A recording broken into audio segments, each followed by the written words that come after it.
Okay, so this has been long overdue. A couple of weeks ago, my husband went to Savannah to pick up my dad because the hospice nurse had told us that it was time for him to move in with us. He had gotten to the point where he was weak and he needed to be with us, so we moved him in. My brother came to see him that following Saturday, and the Monday after him being with us is when his health started deteriorating even worse.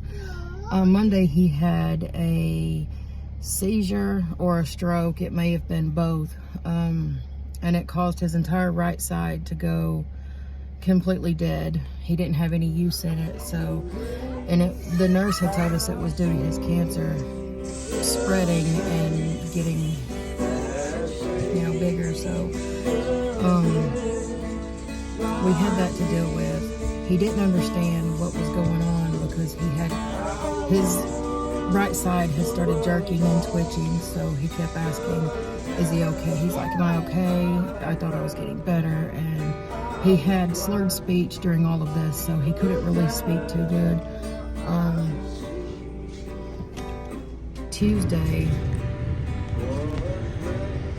Tuesday, he got weaker and he got to the point where he wasn't able to get out of bed. And when he first got to us, he wasn't on oxygen, but as the days progressed, he started using from 2 liters of oxygen to being on 5, where he had to depend on it the whole time. So he got to a point where he was bedridden. He couldn't get out of bed, and when he did try, his oxygen would drop, his heart rate would skyrocket through the roof because of him trying to do, I guess he was doing too much, I don't know, but from Monday to Wednesday, he had been bedridden. He hadn't been able to speak at all. I think it was Wednesday night, my dad asked me, he said, where's your husband? And I told him he had been on the phone with his nurse, so he said go get him. So I went to get him. When we came in there, my dad told my husband, me, all of my kids, right down to my granddaughter, which would be his great-granddaughter, what he wanted us to know and that he loved us. And this man had been nonverbal all week. Now, the hospice nurse did tell us that before they die, they have what they call this splurge of energy. And I didn't think anything about it. And normally I would have thought this was absurd and I wouldn't have done it. But because of his situation and giving the fact that I knew he wasn't going to be around too much longer, I went and got my family and we said our goodbyes to my dad Wednesday night. After that, he went back to being nonverbal. He went back to being bedridden. He couldn't speak or move, and he was pretty much like he was comatose.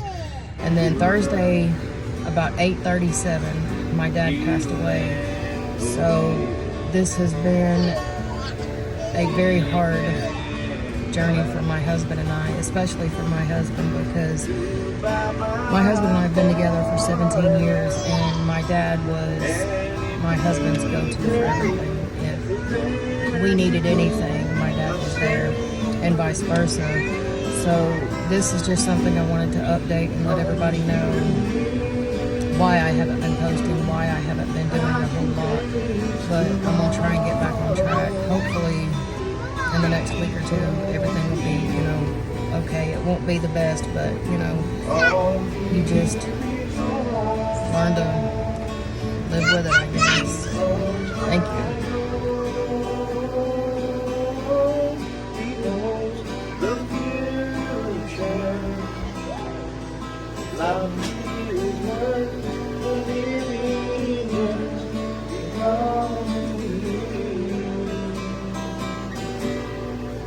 How sweet to hold a newborn baby and feel